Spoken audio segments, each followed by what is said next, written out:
وحمان شرفي إن كسر غيب قالوا مناسبة دان مهمة تاس وموجنيس أرتفق يمسؤوليات بدك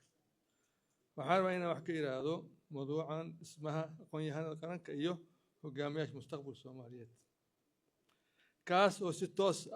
ولا حريرة هملة قرن كينا قرشة حكومته يوم مستقبل لنيل الصوماليات سلام ويكسون هاي وعن صوم برني وقتي أذك حسي أشياء دتك الصوماليات ولو كم قوسن إني دل كود دب ويشان دب كود دب وسان ما أنت دل كان وحكب حياة حالتي سو كابشر كون التلابسنا يحسرون يكبع وحعد إن مالجرين توجين أن سمين كرن أي تاي مالجرين تا ابن آدم أقون تيسا حرفة تيسا يوجامن تيسا وذلك شغل علماء برشة وعيسى جوكته وشغين إيسا سي أرتدنا لو حقيقين لها وزارد وحي هرجلين إيسا برنامج بلارن أو ديرة سارايو أبوريستا شقوين يحرف السنت دانيال شقوين كسوق لو بهنياي وعيس بافجين إيسا شقوين كلو بهنياي يردل سوس شغالها سوساره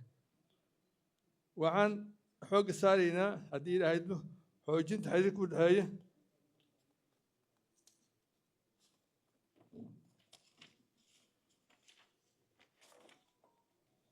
شقبعية يو شقدونك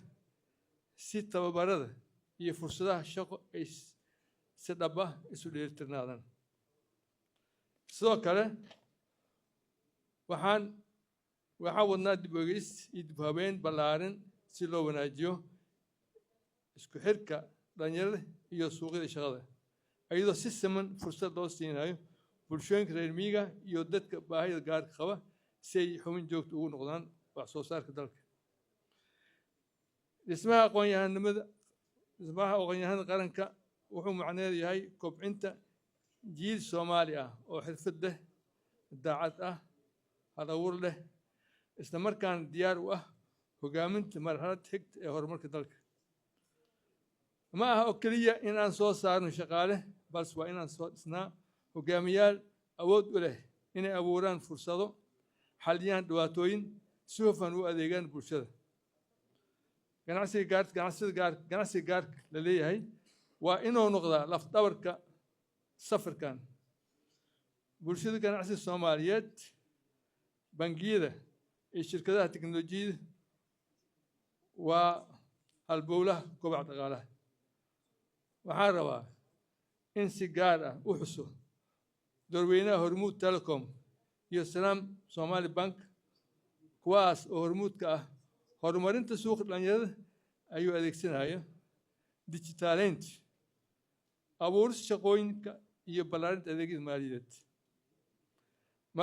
maalgashigooda dhinaca internetka lacagaha digitalka ah iyo barnaamijyada ganacsiga casriga ah waxay abuureen fursado shaqo iyo hal abuur badan oo dhalin Soomaaliyeed ay ka faa'iideysteen haddaan waxbarashada iyo tababarada waafajino baahida suuqa siyaasad shaqadan la casriyeeyo lana taageero hal abuurka noocan ah dhalinyaradu waxay heli doonaan wadooyin dhab ah oo ay ku helaan shaqooyin sharaf leh iyo ganacsi madax bannaan hogaamintu ma aha xil keliya hogaamintu waa qof kasta oo Soomaaliyeed oo doorta daacadnimada halkii uu ka dooran lahaa daneysi gaarka ah kuwaan waa sifooyinka ay yeelan doonaan haddii Ilaahay idmo hogaamiyaasha cusub ee mustaqbalka